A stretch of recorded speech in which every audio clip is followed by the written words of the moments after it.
next we'll talk around our data science offering here.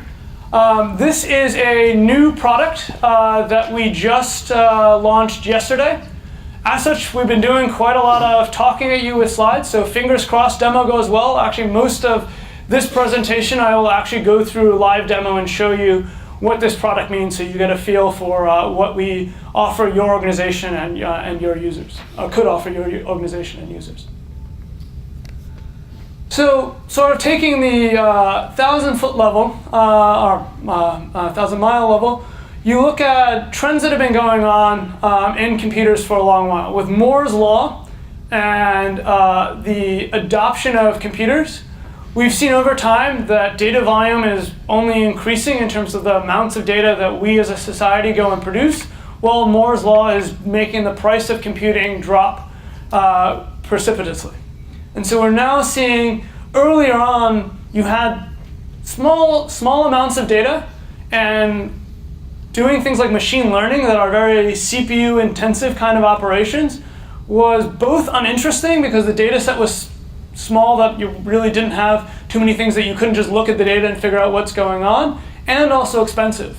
But over time, we now see as data volumes are growing, the ability to take a more statistical-based approach and leverage machine learning to be able to identify outliers and look at patterns beyond sort of your core fixed analytics grows in importance and grows in utility.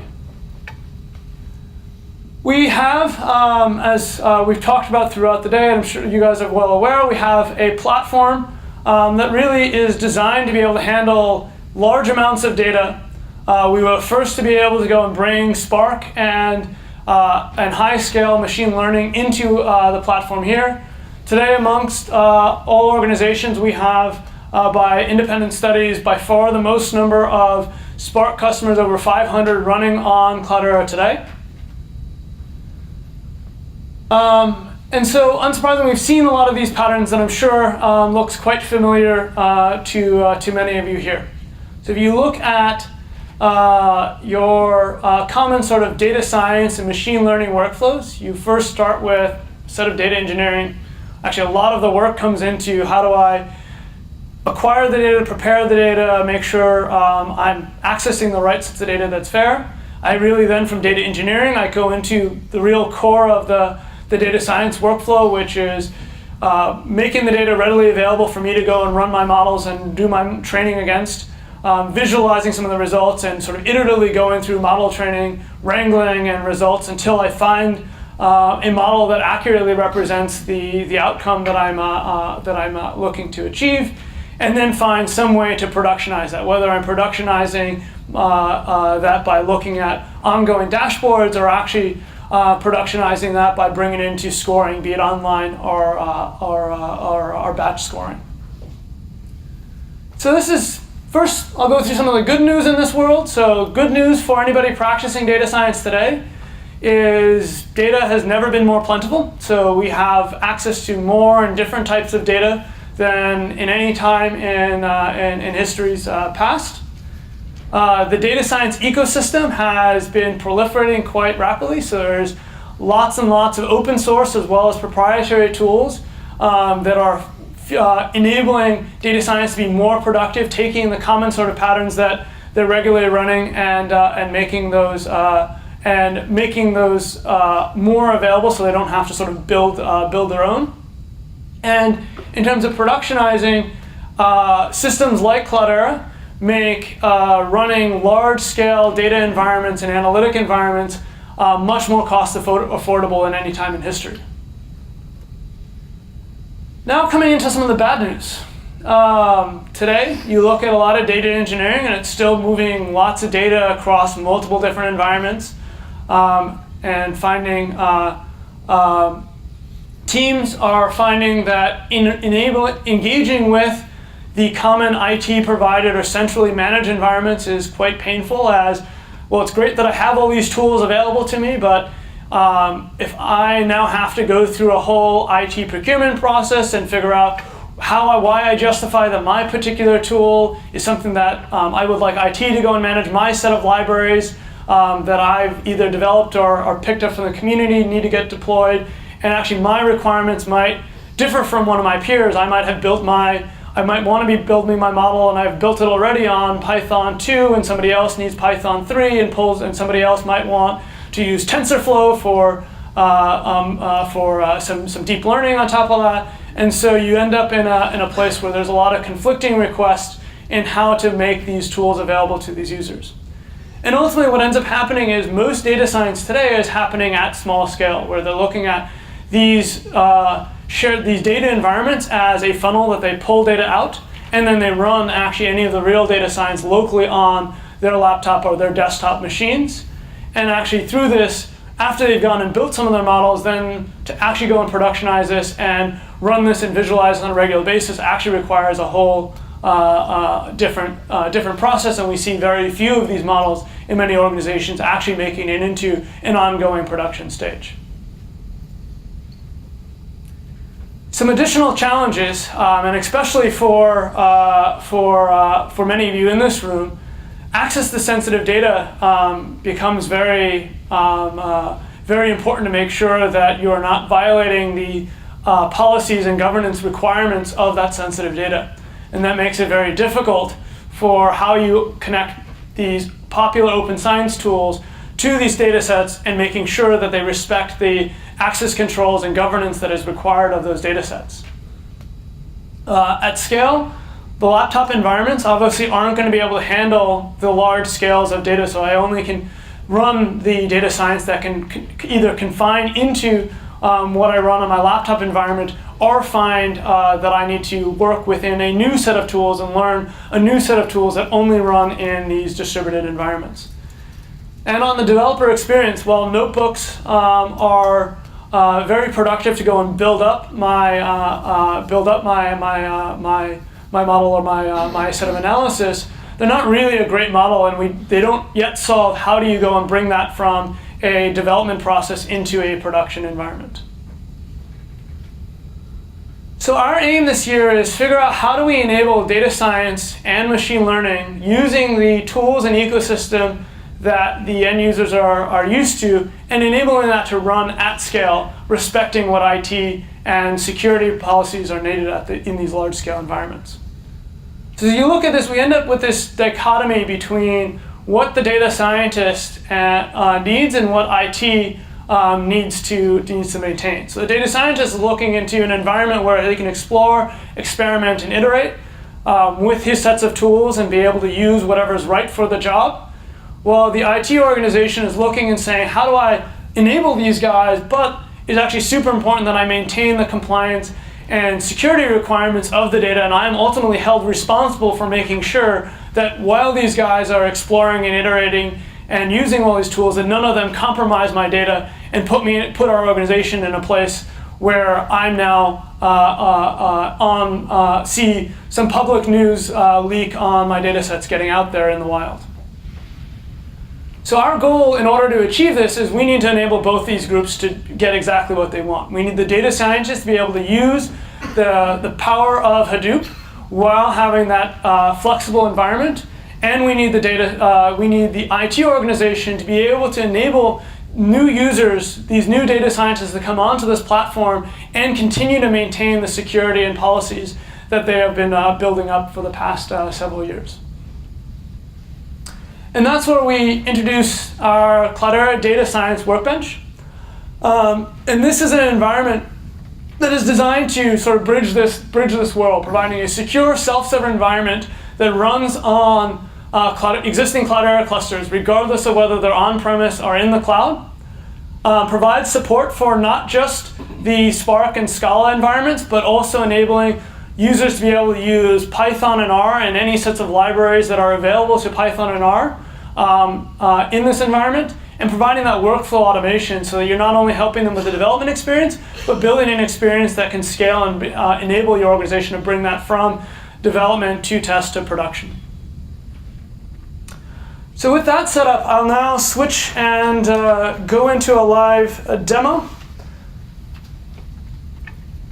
So I already have the environment pulled up here. So I've logged into an environment. This is for a couple things that I'd like to note before I jump in here. One is everything here is done as a web interface. So this enables us to provide the security to be able to not have any of the data sitting on your local or the end user's local laptop. So you don't end up with somebody left their laptop or phone in a cab, and now you need to figure out how do what data has been exposed. While it is a web interface, this is not a managed service by Cloudera. It is traditional software that you deploy alongside the cluster that you're running. So if you're running this if you're running your cluster in your data center, this would be another endpoint into the data center in a similar way that Cloudera Manager and Hue are managed today. So currently, in order for me to connect into this, I'm actually connected into our Cloudera VPN and connected into our live data center at Cloudera. If you look at this experience, for those of you that are familiar with GitHub, this is intentionally designed to look quite familiar to GitHub. You see that we even take similar kind of looking at this README and pull out some of the README kind of benefits here. You see that we have common sets of notions even beyond that. In terms of, I go into overview, I have a sets of, sorry, let me go back here. So I can have sets of projects that I subscribe to. I have sets of jobs and sessions that I'll go into a little bit more depth on.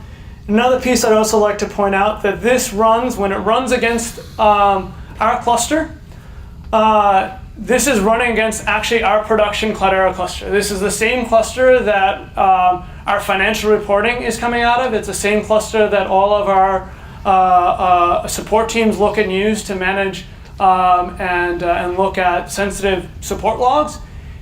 So there's a lot of very sensitive information that I don't have access to and I should not have access to, especially as we go make that transition into a public company. In order to make sure that is maintained, I have probably the single most boring and most useful feature is the fact that this enables me to use my Kerberos credentials. So I've logged in using my Kerberos credentials. You see it says justin@cloudera.local. So every action that I take today from this system is done as me. And so I only have access to the data that I see. All the information from Navigator auditing and lineage is all tracked as my end user, taking advantage of these credentials, and the system itself takes care of that for me, so I don't have to worry about managing key tabs and all the like. So I also have shared environment, so I'm actually going to switch to a shared environment of our demos workspace to walk you through a set of demos that we have here. So this is a series of demos that I'll run through that show you using Python connecting to Spark, and we'll sort of build out from that. So first, I'm going to open up a Workbench. So I've come into this environment. I now want to, let's say I want to do some set of Python work. I select what Python version that I want. I select what instance type. I'm going to choose this instance type just for the sake of this demo here. I now launch up an environment. And so this is launching an environment with any of the pre-configured notions of libraries that I've configured to go and get spun up as part of this. So we'll give a minute for that to come up and get running. So first thing you can see that this is standard Python. I have my normal interactive shell. I can do type whatever I want into this and run any sort of Python that I'm looking for. I can open up a set of files that are available in my project. And so I will open up a set of files here, and I can just run portions of this. And obviously you see as I'm running this that I'm mixing what I've typed in my own print hi, and I've now basically executed the set of Python script that I have here doing some Google stock analysis. You also see that the libraries that are sure. It's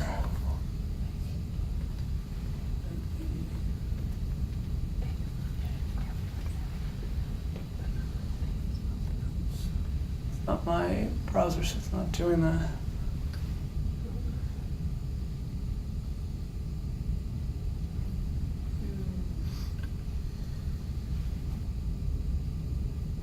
Is that better? I think so. Yeah, Okay. thank you. Great, sorry, thank you. So you can see that the print hide that I had, you see that these visuals that are being displayed here are not Cloudera visuals. This may, for many of you, kind of look like what you see in a Jupyter notebook. The reason is it actually uses portions of the Jupyter kernel. These libraries that are doing these visualizations are standard sort of Python libraries that are available to me, and I can use whatever sort of libraries, whether I build it myself or use open source libraries to build against that. So this is not Cloudera provided visuals. These are the user who went and developed this would pull in these set of libraries and build this out. And just for completeness, you can see that I can now run the second portion of this, and so this completes. And this right now is just running a set of Python that actually is not touching any data from the Cloudera system today. But of course, I can run a more complicated demo here that actually touches not just Python, but actually uses PySpark to interface with data that it will store within the Cloudera environment. So I will run through this here. And as this is running, anything that it touches against the Cloudera cluster, or the Hadoop cluster running Spark, is again using my credentials. And so the security auditor would be able to see what I've gone and touched, and I'm only able to touch the data sets that I personally have access to. So we'll see this run through. One thing that I will note here, for those of you that are able to see, you see this line that I've highlighted here is actually adding files into HDFS. So you see that it says bang HDFS DFS, does a HDFS put, and puts a file into the HDFS environment. So I'll show you in a second how exactly this happens and a little bit of what's going on under the covers. So you see it's running through, this is doing a simple sort of k-means clustering on a set of data and coming up with what are the final set of centers for that k-mean clustering. So now that that is completed there, I can actually write terminal, and this will open up a terminal environment, and this gives me a terminal, and you see that this terminal is still through a web browser, so it's still coming again. Again, nothing that I'm showing here is running on this local laptop. So you can see that if I do ls, I can do any sort of Linux commands against this, and this pulls up those same set of project files, now just coming in through a terminal environment. Anything else that I can do with Linux, I can do here. So if I was looking at git status, for those of you who use git, it can tell me what the latest update is for my git. I can, again, from here, look at what's going on in my Hadoop environment. So I'm going to just do a directory listing of what is in the Hadoop environment. This is, you can kind of look at this as a virtualized gateway node. So this gives me my own project space that anything that I do and install here does not affect any other users. It is run actually in an underlying Linux container underneath that to give me that isolation. And if I have another project, another user running a different session, they would have their own container that they're running their set of work in. And through this, I can, if IT allows me to, I can install additional dependencies. So I can look through pip list and see these are a set of things that as part of this project have been set up as part of the setup here, and I can add and change things if IT allows me to. So I can do something like git search TensorFlow and see if I want to add in TensorFlow if I feel like doing some additional machine learning. I can go here and do pip install TensorFlow. And again, this is installing into just my local environment, allowing me to pull in whatever libraries that I want and that I have access to. In this environment, we have allowed the users and myself here in particular to be able to do whatever I want. So I can go and install anything that's available on the public internet. So if I wanted to, I could go and find, let's say, H2O as a partner of ours. I can do a pip search and I can find H2O and choose to install this here, and that installs that just within my local environment. So now that I've gone and done that, really nice thing here is now this gives me a fully extensible environment that I can do anything that I could do on my local laptop now. So while Cloudera does not ship, and we have no intention of actually doing sets of work ourselves within TensorFlow. Actually, that's not true. I'll talk around some of the GPUs, but we're not shipping TensorFlow. This user can go and run I'm going to clear the terminal here. I can actually go and run, and just as you saw, install TensorFlow. It imports TensorFlow, and this uses TensorFlow to be able to go and look at some different character models and see if it can help identify what these characters are ultimately. And anything else that I either develop myself or is available through Python and R interfaces, I can do exactly what I just ran through, set it up. And the really nice thing here is the dependencies are all maintained as part of the project here. So now this container is actually something that I can go and replicate. And you see that our environment here, on the left we see just the text and the code that produces the results. On the right you see the results here. Following more of an RStudio-like model than what you see in terms of a Jupyter Notebooks, that separation of your code from the results makes it much easier for us to be able to integrate this. So actually our project here, as you saw with that git status, so you might have sort of implicitly saw with the git status, is actually all maintained through Git. So I can actually version control this and maintain the different code properties while also being able to see the results and interact with a interactive shell here. And you can see this environment being set up here.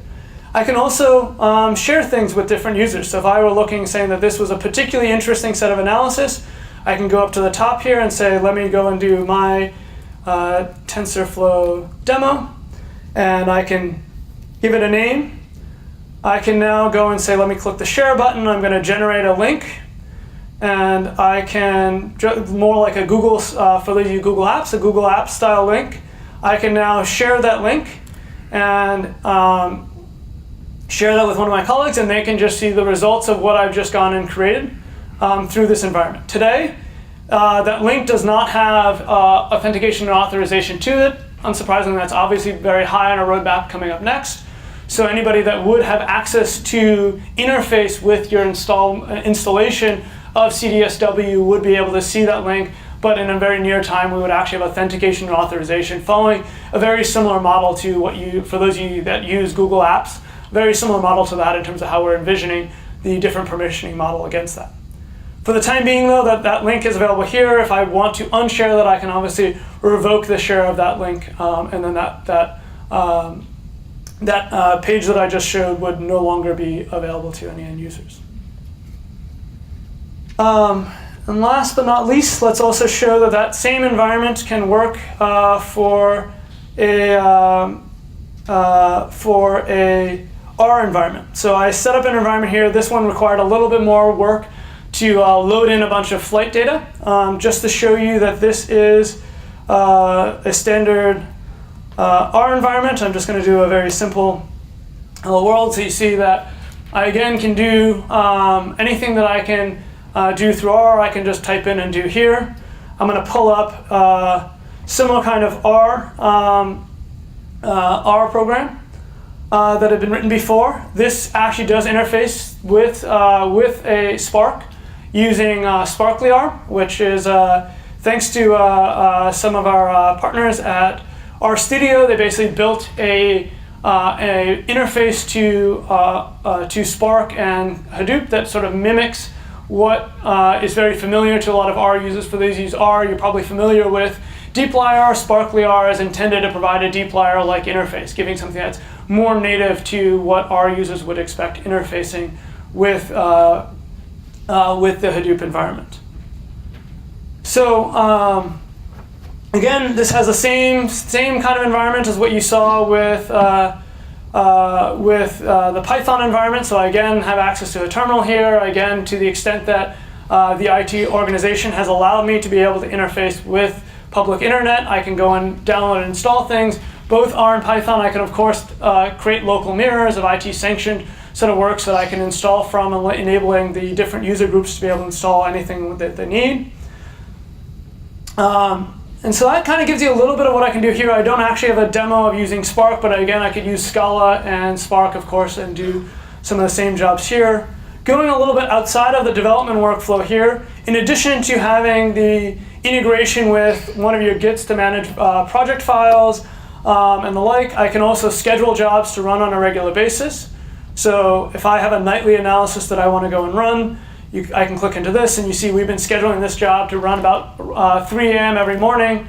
And you can see that the settings are quite simple. It basically says, hey, what's the name of your job? What's the script that it's going to run? So it's going to run that first Python script that we saw in the beginning of the demo. Choose the kernel. I choose what my schedule is, whether it's I want to run this manually, that I come in and say run this when I want it, or I can make it dependent on another job. So I can have a series of jobs and say after job 1 runs, then run job 2, and build a dependency tree. This one's just running a recurring job at 3 a.m. every day. I can also set alerts. Right now we don't have any that are set, so I could send a set of emails of, hey, your new analysis is available to you, and schedule that out. And obviously dependencies right now don't show anything dependencies, and I can look at the history of how long has this job taken and see if there's anything else that shows up there. Through this we can manage different teams and collaborate. So right now I'm collaborating with one of my colleagues, Matt Brandwine, on this project to go and manage this. In terms of the job scheduling and this workflow, this is designed to be able to work with all the existing sets of partner and other tools. So this interfaces with Git. You don't need to use Cloudera CDSW to actually produce the set of work. You can use any other partner tool to produce the set of work. And if that tool interfaces with a Git-based interface, you can then pull the code from that and be able to go and launch and run that from here as well. Even the job scheduling is all done by API. So one question that we often get is, well, I use Uzi or some other job scheduler to actually schedule my jobs. Can I continue to use that, or do I need to schedule my jobs differently here? And the answer is no. This has a programmatic interface, so you can use an Uzi job or whatever workflow scheduler you're using that can programmatically call into the data science workbench to launch your jobs if you would rather use that as a scheduler than the data science workbench. So this is designed to be very modular and composable to fit in with the broader ecosystem in order to be able to meet those needs that we talked about earlier of enabling the data scientists to be able to use their tools as they like them in an environment that gives them a bridge to give them the security and governance that the central IT organization would like to have, without forcing that central IT organization to figure out what libraries do I install on which ones of my gateway nodes, and how do I manage deploying set of Python dependencies across all the nodes in the clusters that is consistent and unblocks enough of my end users that they actually come and use my platform. So that's hopefully gives you a good view of what we mean by the data science workbench. This is again now generally available software that you can work with your account teams to get access to. Again, while I'm showing you this to you, and we've been talking a lot around cloud today, this is traditionally managed software, so it would deploy alongside your cluster. So if you're running a cluster in your on-premise data center, you would deploy this alongside of that, similar to Hue and CM. If you're running in cloud, you can deploy this in your cloud environment, similar to how you deploy Hue in the cloud today as well. Now just switching back over here. So hopefully through that demo you see that this really does enable both these worlds to have a happy medium where the data scientist can use R Python from a web browser with no desktop footprint, install any libraries. You saw that I installed TensorFlow in front of you, and have direct access to the secure environments. So in that demo and in the scripts, there was no place that we were managing key tabs or anything else. The environment itself took care of that. I just logged in with my credentials, and everything that I just did there, if I were to look at the Navigator audit logs, would show Justin was the one that went and did those set of actions. I can share results with my team. I can share the code that I not only have a notebook or more like an RStudio-like experience, but I have an experience that I can interface with GitHub to do version control and manage dev test and build management of dev test and production off of that. IT now gets this kind of virtualized gateway where they don't need to be in the process, if they choose not to be, of saying what libraries are sanctioned, which ones aren't.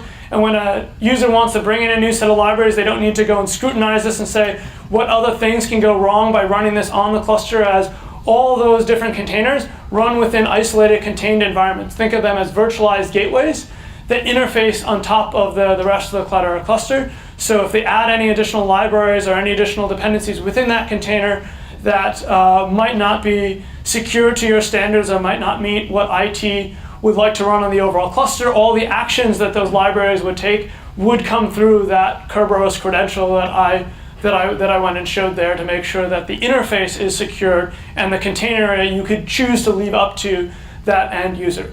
Of course, I can choose to deploy this in an environment where it doesn't have access to public internet, and I use something like PyPy or something else to be able to manage what libraries they can go and install, so I can maintain control over that in a sort of an in-between state if I so choose, and that's important for my organization.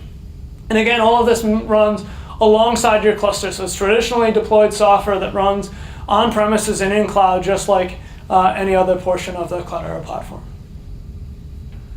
So we look, taking a step out, we look at that trajectory, we see that this is actually more of sort of the right time and right place for this. So we have, as Cloudera, invested in a platform built around Hadoop to be able to manage large amounts of very cost-effectively scalable data. We spent the previous talking around what you can do with the analytic database. So SQL will continue to be the most common way that people interface with data sets.